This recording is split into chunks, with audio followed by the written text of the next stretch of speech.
Hey guys, in this video I'm going to be teaching you some easy steps that you can incorporate into your daily routine to create a healthy body and what you can do to keep a healthy body. So as a resident, I have a really busy schedule, and I'm sure a lot of you guys have busy schedules and you're kind of crunched on time. So in this video I'm going to be telling you about 6 steps that you can incorporate that can help you establish long-term health. The first step is going to be cutting out any sort of added sugar. And I'm not talking about added sugar in this stuff, because this is natural sugar. This stuff you find in fruits. What I'm talking about is added sugars that you find in the ingredient labels. So if you look at the back of an ingredient label and you see added sugar, gotta avoid that stuff.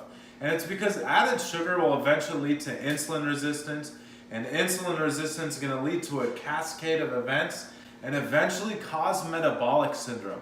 And metabolic syndrome is going to increase your visceral fat. It's also linked to stroke, heart attack, and even cancer.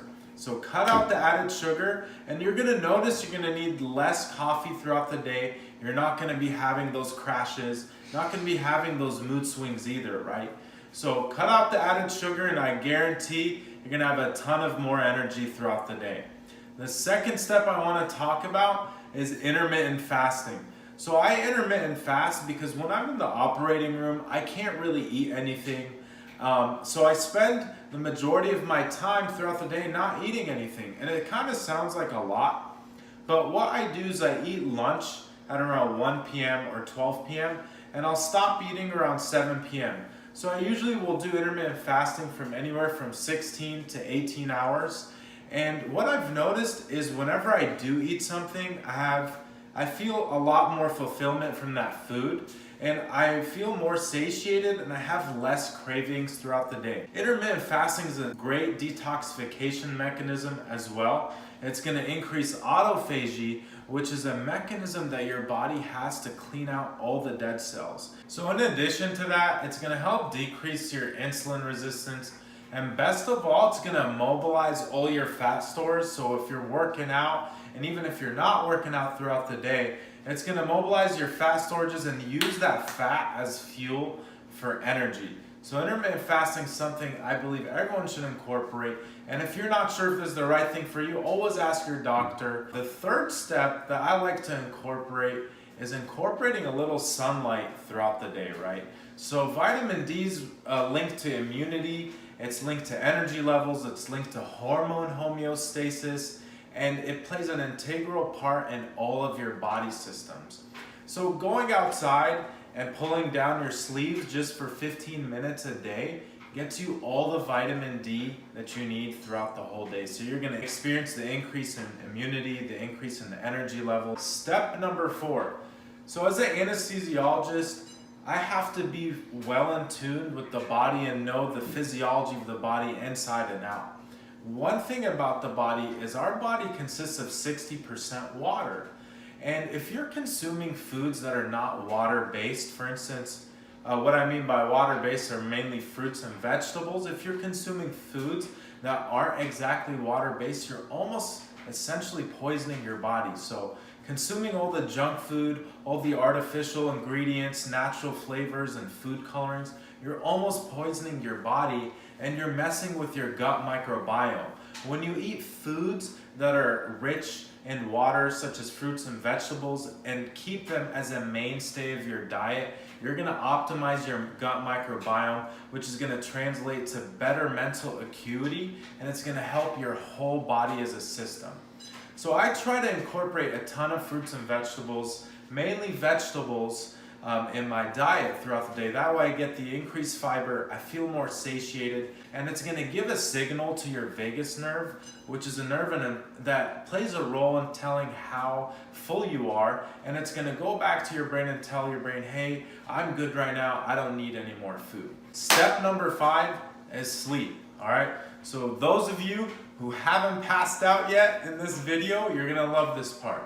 So as a resident, I don't get much sleep, but I try to optimize all the sleep that I do get. So what I mean by optimizing my sleep is I try not to watch too much TV. I try not to stare at my phone before I go to sleep, because that blue light will decrease the time you spend in REM sleep and you won't get that deep, refreshing sleep. So I try not to expose myself to any blue light before I go to sleep. I also use applications that help determine when I should wake up. Every person should get 5 to 6 REM cycles of sleep per night. That way they feel nice and refreshed when they wake up. And you should wake up after your REM cycles. There's a ton of apps out there that tell you when to wake up according to what time you go to sleep.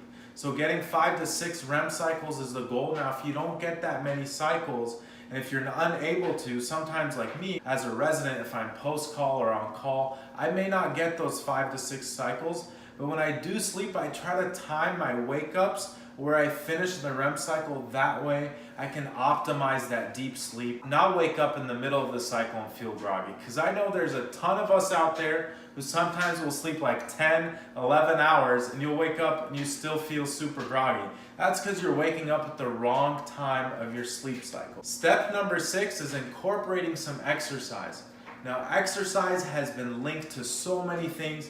It helps decrease metabolic syndrome, which is the syndrome I talked about earlier that can lead to so many diseases. It helps with your overall well-being, and it also increases alpha waves in your brain. That way you can concentrate more and have more mental acuity and sharpness. Also, incorporating different types of exercise, and I won't dive too deeply in that, but high-intensity interval training is great if you do that once every week. And what you do is you try to keep your heart rate up for 20 to 30 minutes in your workout. After keeping your heart rate up for this long during your workout, after your workout, you're gonna have an increase in your basal metabolic rate, and you're just gonna be burning more calories when you're sitting there. So I try to incorporate HIIT training every week, at least one time, consisting of sprints or something else.